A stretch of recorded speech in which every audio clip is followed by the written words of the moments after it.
Hey, what's good, self-direct investors? I hope you're all doing great, and I want to welcome you back to my channel. If you're new here, my name is Jordan. I'm the mind behind Make More Capital, and today we're coming at you with the midweek update in the world of cannabis. Now, before we jump in, if you enjoy this video or you learn something, please just leave a like on it, as it really helps out my channel.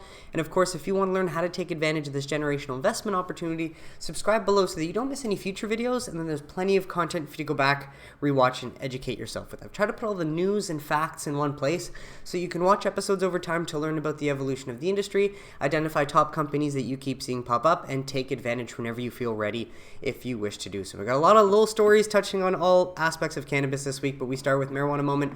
Thank you for sharing as Minnesota House approves cannabis legalization bill while Senate version is set for final committee vote. So Minnesota is on pace to become the 23rd state to legalize for adult use.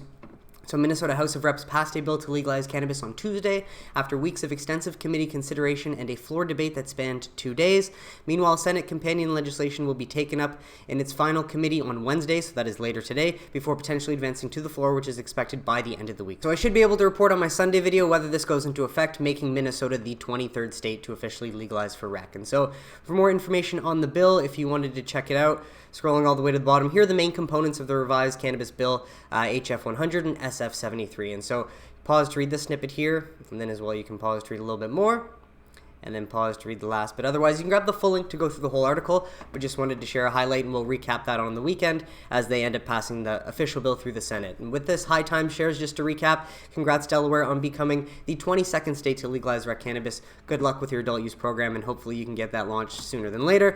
While we did get this tweet on 420 out of Pennsylvania, and so just figured I would share it for what it's worth, but take it with a grain of salt, because we've heard a lot of talk from PA, but we have not seen much action. But this does come from Senator Sharif Street saying, looking forward to ending the prohibition of cannabis in PA. We're close, as on April 20th, this senator issued the following statement: talking a big game, but are you going to do anything to back it up, pal? And so more on the link in the description if you wanted to learn about the situation in PA. While I was hoping for some development of the Senate Banking Committee starting to look at the Safe Banking Act again, because we're now post-April. Sadly, for what it's worth though, not yet, as Don Murphy shares, the Senate Banking Committee has added a second hearing for this week, but it isn't the Banking Crisis or Safe Banking Act. Go figure, because any new crisis will be put ahead of cannabis, sadly. But Thursday, tomorrow, scheduled an oversight hearing to examine the credit reporting agency. So CAN continues to get kicked. Very annoying. I'm still hopeful, but very annoying and planning for the worst. And if that was enough of a slap in the face, get this. I saw this morning. I'll admit I haven't read the article yet, but I just wanted to put this alongside that last story, because we get this from banking.senate.gov. Banking Committee introduces bipartisan bill to address the fentanyl crisis.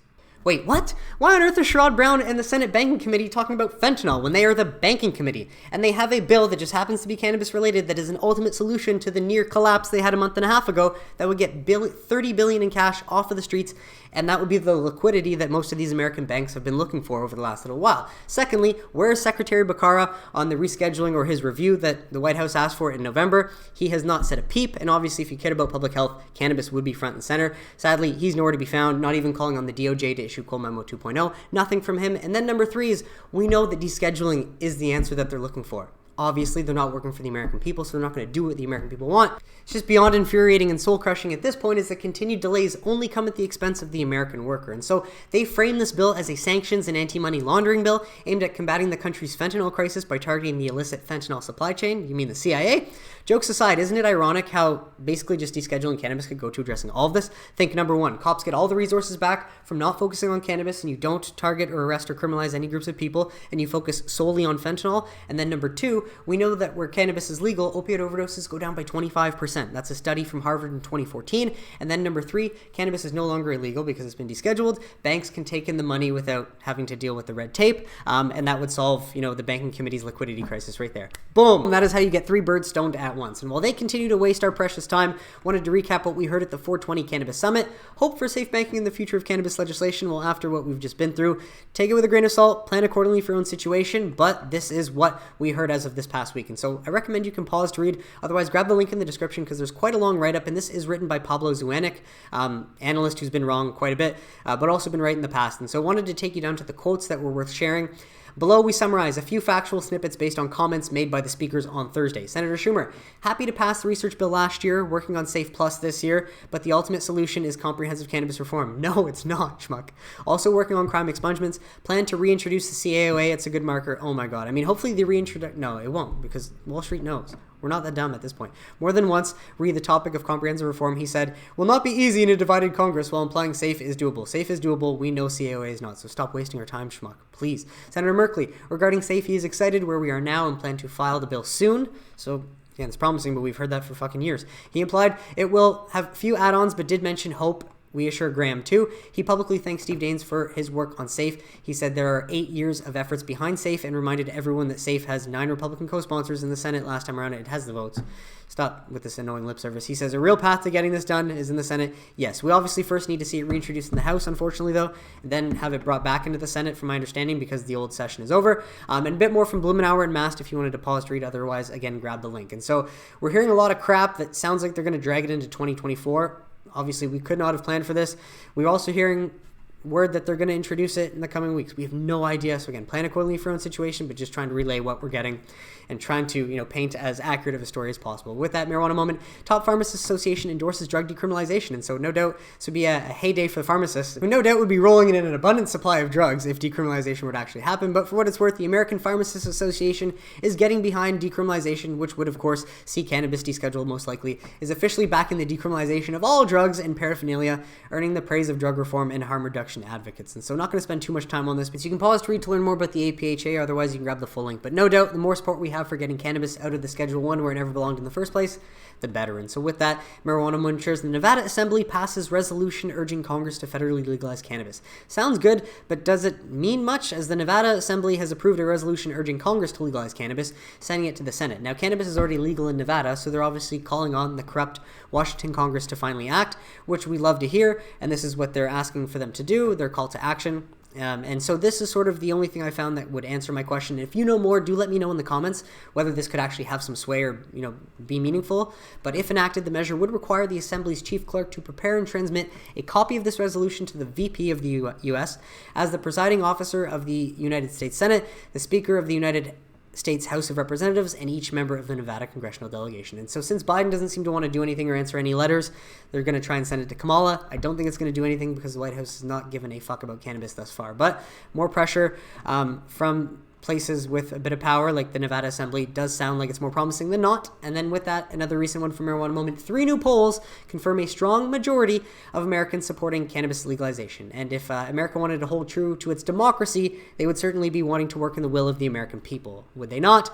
And so 3 new surveys from CBS News, YouGov, and Civic Science. The first one, CBS News poll, shows that 64% of Americans want cannabis to be legal in their state, and that includes majorities of Democrats, Independents, and Republicans. Majorities from all 3, baby. Likewise, Civic Science also found that 64% of Americans support cannabis legalization in their state. A little bit more on the graphic right here. 64, again, that's a majority. And then YouGov survey determined that 58% of respondents say that cannabis should be legal in their state, 65% of Dems, 62% of Independents, and just 46% of Republicans. A little short of the majority there, but most people seem to be have common sense approaches towards cannabis. Only the government stands in the way. And so with that, onto MSOs. Curaleaf to report their 4th quarter and fiscal year end 2022 financial and operational results. Just when we thought they had to do it in April, they go and schedule this for May 1 after the market close. And so that's when we're finally going to get their Q4 earnings. Hopefully not too long after. Well, not too long after, we're going to see other MSOs release their Q1s. Curaleaf will probably be able to wait until a little bit later. But for what it's worth, we have a date, May 1st, after market for Curaleaf's earnings. And so with that, TerrAscend expands partnership with Cookies to bring top-shelf genetics to Maryland, as they expand into another market through what is apparently a 5-year licensing agreement to bring international cannabis brand Cookies to cultivate and manufacture Cookies products in Maryland, which is a state that is going to launch for adult use July 1st. And so that is promising. More here if you want to learn more about TerrAscend or the Cookies brand. Of course, you can pause the reader, grab the link in the description. But worth noting, as this is fairly recent as of April 25th, Cookies lawsuit, company uses threats, violence, kickbacks to do business. And so again, I'm not saying that Berner is guilty or anything, just relaying the information, as a new lawsuit named several Cookies employees, including CEO Berner. So you can pause to read here. Pause to read this little bit. Of course, you can grab the link in the description if you're interested to read more, but just sharing the information as it comes. Obviously not a good look, but if they win, then shouldn't matter in the long run. And with that, I wanted to share some interesting visuals. This one from Sammy J. Viridian Capital Chart of the Week. The chart shows the tax-adjusted debt to market cap of the 24 U.S. cultivation and retail sector companies in the Viridian Credit Tracker database, with market caps above 20 million. And FYI, these are all in quotes, so I do believe this is coming straight from Viridian, sourced by Sammy J. And apparently, debt divided by market cap is the best one-number indicator of credit quality, or the ability for a company to raise credit based on their ability to pay off their existing debt. And so we see all the MSOs across the board, the tax-adjusted debt divided by market cap that they have outstanding, and then the line of red shows higher risk. So of course, if you're above 3x, it puts you at a higher risk than any company that is below 3x, and then below 1x, of course, is the lowest possible risk. And so highlighting these would be the safest companies as opposed to these ones based off of their tax-adjusted debt to market cap. And so there's more down here, though, of course, if you wanted to pause to read. 2, 3, 4, 5. I think that's mostly it. Otherwise, you can grab the link in the description, but the other ones were just sort of questions from other people that might have gone unanswered. Well, I wanted to share this one from Cannabis, MSOs 2021 versus 2022 plant, property, and equipment spend. All but 4 companies, Tilt, Schwazy, Acreage, and C21, reported lower 2022 versus 2021 plant, property, and equipment spend, a trend that is expected to continue into 2023. So from my view, this tells me that MSOs were able to cut costs in 2022, and they'll likely continue in 2023 given the circumstances, which is ideal as Congress continues to be unfriendly to the industry. And while they might have overpaid in 2021 for assets or to build, ideally though, I think their game plan is to try and build as much of a footprint as possible, and then, cut costs, trim the fat, and be cash flow positive sooner than later. And again, any help from Congress would make these companies cash flow positive sooner than later. While note, these figures do not include expansion capital expenditures completed directly through sale and leaseback funding. And I don't want to talk on this just because I don't understand the process of sale and leaseback funding, but that's a little bit that was added by Cannabis. So thank you for sharing. And then 2021 PPE and spend in number of millions from all the MSOs. Then this is the 2022 CapEx in millions of MSOs. And then this compares the 2021 versus 2022 PPE percentage change. And so these are the 4 MSOs that did expand, while the rest reduced their spending on PPE quite a bit. And so with that, this one comes from Cantech Letter, not from me, so take it with a grain of salt. This is not advice, just sharing something that was published on April 18th. Says, according to Beacon, an investment firm, so again, take these with a grain of salt, but these 5 cannabis stocks are buys. I would agree, especially if we get any bit of help, but this is what Beacon is saying, not me. So you can pause to read a little bit more here, a little bit more from this snippet here. Otherwise, you can grab the link to get the full read. Obviously, there's a lot of information of what's promising and what's to come based on reform potential in the U.S., but just to bring you down to the main companies that they look at: Curaleaf, Air Wellness, Ascend Wellness, Green Thumb Industries, and Cresco Labs. So again, full link there if you wanted to grab it. Well, we got this from MJ Biz Daily. Georgia nears launch of medical cannabis sales, which we love to see as Georgia is finally giving their market the chance to launch medical cannabis dispensaries in Georgia, are expected to open within weeks, nearly 8 years after lawmakers first approved a medical cannabis program. Unbelievable. And so I do believe Trulieve is one of the MSOs that's going to get to open up and benefit from this. I don't want to spend too much time on it, but here you can pause to read if you want to learn more about what Georgia is going to offer in the early days of its market, and a little bit more down here if you're interested. And so with that, some news out of New York. Sadly, as New York crackdown on illegal weed shops doomed to fail as owners hide in the shadows, lawyers say, there's only one way to do this, and it's by force at this point because you fucked up so badly, New York. But just gotta share a bit of humor and laugh at this sad situation, as Hochul pitched new legislation last month that would slap businesses $10,000 per day for selling pot without a license. I'm sure they can just pay that each day based on profits. However, the majority of the illegal smoke shops are owned through limited liability companies, and some are corporations. A lawyer who has represented illicit store owners told the Post. And I don't get how they can still operate illegally, but I guess this is what decriminalization and lack of enforcement brings you. As most of these shops don't have bank accounts. Guess what? Just like every legal operator across the country, because Schmuck Schumer will not do his job and work for the will of the American people. So sad. Said attorney Paula Collins. These are all cash businesses. So it makes way more sense to be an illegal business in New York than to be a legal one and jump through the regulatory hoops and get choked. They say, we are going to put this tax lien on you. How are you going to collect that? There's nothing to seize once we've paid our little fine and then we get all the cash out of the building. Mayor Eric Adams has estimated that there are 1,500 to 1,700 illegal shops since the state legalized rec use in 2021, or you could say decriminalized then, only launched for rec use, launched their program in like late 2022. But Hochul put the number at 2,500, even more pathetic. And then get this. Many of the illegal smoke shop owners are increasingly converting their LLCs to corporations, since corporations do not carry any personal liability after they dissolve, Collins said, which will make Hochul's clampdown even less effective. They're laughing at her. When Hochul says she wants a $10,000 fine, I giggle, Collins said. And then get this. Many of the unlicensed stores are owned by people from Yemen, several sources said, which is ironic just based on what the U.S. and Saudi Arabia have been doing to them. And then Collins said she also has clients who hail from countries like the Caribbean, including the Dominican Republic. And so revealing the true identities of the owners are dicey, since LLCs are commonly used by everyone from celebrities to mom and pop retail investors. Well, get this. There are circumstances where the state could go in and peel back the limited liability protection and pierce the corporate veil to see who owns the LLC, said Richard Waltman, whose firm Falcon, Rappaport, and Berkman represents legal shop owners. If you're representing legal shop owners, Well, get this, there are circumstances where the state could go in and peel back the limited liability protection and pierce the corporate veil to see who owns the LLC, said Richard Waldman, whose firm Falcon, Rappaport, and Berkman represents legal shop owners. And while that could be seen as an invasion of privacy, if they're operating illegally, why not take a look? But only if they're operating illegally, and that's a way you can protect the legal shop owners, right? But by that logic, if you're protecting the legal shop owners with the defense that you don't want anyone looking behind their veil, assuming that they're following the rules and not doing anything sketchy, by that logic, you're also protecting the 2,500 illegal shops and sellers from looking behind the veil at them, which just doesn't make any sense to me. And if those in New York do not understand what equity is by now, making everyone equally poor by inaction, I don't know what's going to show them that this is all a farce. And before his last comment, it's worth noting that there are still just 4 legally licensed smoke shops in Manhattan. And then Weltman added, again, this guy who's supposedly representing legal cannabis shops, I think some operators will just close their doors and you'll never hear from them again if we were to go behind the veil and, go after these illegal shops. It makes no sense to me. And so New York continues to be a joke. There's more in this article I would recommend reading through. It gets redonkulous, but another state going through the same growing pains, probably by design based on bad policy, but this one published April 16th highlights how California is changing how it goes after illegal cannabis farms because what they've been doing hasn't worked. And so they've been trying to fight the illicit pot market for a while since legalizing 5 years ago, but things will be changing. You can pause to read any of these snippets. As California Attorney General Rob Bonta announced, Hemp seized nearly 1 million illegally cultivated cannabis plants and more than 200,000 pounds of illegally processed cannabis. Bonta also announced that the Department of Justice will be phasing out Hemp in favor of a year-round multi-agency program, eradication and prevention of illicit cannabis. And so if you want to learn more, I recommend going through it. We'll have to see in time whether this ends up being the solution to California's problems. I doubt it, but might be a step in the right direction. And so with that, on to New Jersey. Wanted to share as a milestone for New Jersey, at least the New Jersey Monitor is happy to share this. Obviously, could be way better, but a milestone as cannabis industry hits the 1 year mark, and New Jersey now has 24 dispensaries, up from 13 1 year ago. New Jersey has a population of 8 million people, so that's say 6 million adults. I think that 24 dispensaries is enough to phase out the black market or legally supply the demand for that many people. I don't think so, but again, it is a step in the right direction. So a bit more here if you wanted to pause to read, but I'm going to start here. Recreational cannabis sales launched on April 21st, 2022, nearly 18 months after voters approved legalizing cannabis. Why wait so long when we see what Arizona and Missouri did? Consumers could finally shop for legal weed, edibles, and vapes at just 13 dispensaries on launch day. Now, 1 year later, New Jersey has 24 rec dispensaries, all run by multi-state operators that were first approved to sell medical cannabis. So much for the social equity entrepreneurs. More than 1,200 conditional licenses have been awarded for cultivation, manufacturing, and retail.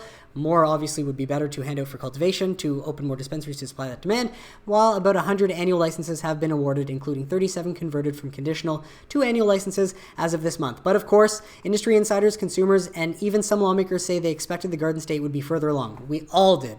It's a disappointment. But, of course, we'd want more local shops open because they can. Better access to capital. Cory Booker, safe banking. These are your people you're screwing over. And transparency from the regulatory body. And so just wanted to touch on a few of the main points. Of course, you can grab the link below and learn more. But moving along, as this is another story out of New Jersey. Thank you, Tom Engel, for sharing. 4 Jersey City, New Jersey police officers who were fired for testing positive for cannabis, likely off-duty, are preparing to sue over what they say is unlawful termination under the state's legalization law and an attorney general memo that protects off-duty use. And so great on these cops for suing the state, silly on the state for continuing to enforce things that are no longer law, but more on that story if you wanted to read through it. And so I hope they win that case as well. Be a huge precedent. Well, thank you, Tom Engel, for sharing. As a Maine representative, filed a bill to legalize interstate cannabis commerce. That is the 4th state after California, Oregon already have similar laws on the books, and as Washington's governor considers a cross-border cannabis trade bill, lawmakers sent him this month. And so that's 4 states now considering an interstate commerce bill. What does this mean? Is this some sort of foreshadowing? I don't know, but it is interesting to see another state. Well, wanted to share this one. Thank you, Tom Engel, as yikes. USDA says the value of hemp production has dropped 71% from a year ago. Floral hemp production fell 66%. Grain dipped 44%. Fiber declined 34%. Seeds plummeted 92%. And clones were down 94%. While I admit I do not focus on the industrial hemp plant as much as the high THC medicinal cannabis plant, just because that's what interests me more. More on the link if you wanted to read through the whole report, but no doubt stakeholders blame FDA inaction on CBD regulations, and you would imagine that if the FDA were to do their job and actually regulate, normalize, and push CBD into the mainstream for the medicine that it is, these numbers would probably head up in the opposite direction. And for what it's worth, cannabidiol is a treatment for arthritis and joint pain. Now, this is an older one from August 24th, 2022. I probably featured it last year, but figured I would feature it again just because it tells the truth. Introduction methods, you can pause to read for a little bit more. Again, small sample sizes, but the results speak for themselves. If CBD use was associated associated with improvements in pain, 83%, physical function, 66%, and sleep quality, 66%. All three had more than 2/3 people find that CBD worked for them. And so more down here if you wanted to read, of course. The present study found associations between CBD use and improvements in patients' arthritis symptoms and reductions in other medications. But of course, further research should focus on blah, blah, blah, descheduling. Yeah, we know, do it already. And so this one from PubMed, influence of cannabis use on incidence of psychosis in people at clinical high risk. And of course, this is a touchy issue. Prohibitionists love to harp on this because some studies did find this in the past. But again, were those studies designed to actually look for medical benefits, or did they have a more nefarious, possible desired outcome in mind? And so this is from April 18th, 2023. Well, it is a small sample study looking at current and previous cannabis use assessed in individuals at clinical high risk of psychosis, 334 of them, with 67 healthy controls using a modified version of the Cannabis Experience Questionnaire. And so the results, during follow-up, 16.2% of the clinical high risk sample only developed psychosis. Of those who did not become psychotic, 51.4% had persistent symptoms and 48.6% were in remission. So that's something, especially only 16.2%. But there was no significant association between any measure of cannabis use at baseline and either transition to psychosis, the persistence of symptoms, or functional outcome. And so conclusions, these findings contrast with epidemiological data that suggests that cannabis use increases the risk of psychotic disorder. We see some studies that say it does. We see others and maybe more that say it doesn't. And so again, more reason to deschedule and actually get to the bottom of this. Well, this one from Science Direct, single cell analysis revealed cannabidiol rewires tumor microenvironment via inhibiting alternative in activation of macrophage and synergies with anti-PD-1 in colon cancer. And so all that to say, highlights you can pause to read through here, but the abstract tells us something promising. Here, we report that CBD inhibits colorectal cancer progression by modulating the suppressive tumor microenvironment. And again, sounds very scientific, but what I get out of that, and let me know if you get anything different or if you get the same, we report that CBD inhibits cancer growth by shrinking. I mean, so obviously there's more to it, but wanted to relay that because at least that's what I get out of it. I could be wrong, but let me know in the comments. And so with that, before we head off, just a trip around the world, this one out of the University of Sydney, Australia, legal use of medicinal cannabis on the rise, no doubt. And I'm not going to spend too much time on this, but just wanted to share something out of Australia. You can pause to read it. Otherwise, you can grab the link below as people are recognizing it for the medicine that it is. And with that, and a surprise out of the UK is apparently cops are dishing out free cannabis vapes to medical users when neighbors complain about the smell of smoking. What a fascinating way to reduce criminalization while keeping the status quo alive. And so it's a step in the right direction. While CanCard, a group that provides medical users with an ID card recognized by police. Okay, so it doesn't come at a cost as well. You're definitely going into a database that the police control, so they are not arrested for possession is behind the scheme. So no doubt a step in the right direction, as it means that an intervention can be made without criminalization or affecting the vulnerable person's tendency. For now, a lot of more reform efforts can be made, but definitely step in the right direction. More on the link below if you wanted to grab that in the description. While Thailand doing legalization right, happy to share this from Clear Cannabis Law Reform, as opposed to the next sad story of a country doing cannabis very wrong. But wanted to share this as Thailand. This is what happens when you just deschedule. How Thailand's Deputy Prime Minister pushed through Asia's first cannabis legalization. The Thai cannabis market is now projected to reach $9.6 billion by 2030. I might want to consider planning a trip back to Thailand because it's going to be a different world than when I went. So this is a Time article. More on that if you wanted to read it. Well, it's a beautiful thing to see Thailand winning again by descheduling cannabis and giving it back to the people where it belonged in the first place. It's a sad reality that not all states are created equal, and Singapore still has it ass backwards as man set to be executed over 1 kilogram of cannabis he never touched. And you can grab the full story. It's really just infuriating, especially one of the reasons why we try and push so much for descheduling in the U.S., because hopefully that will lead to a ripple effect around the globe and, reverse ridiculous laws like this. But Tangiraju Sapaya, convicted of abetting a drug trafficking attempt. Again, he never touched it. Don't know all the details, but probably a poor farmer with little resources to fight his case, is set to be hanged this week, sparking concern from activists about the unfairness of his conviction. And sadly, I do have to report that he was hanged this morning, so I want to give a moment of silence for Tangiraju.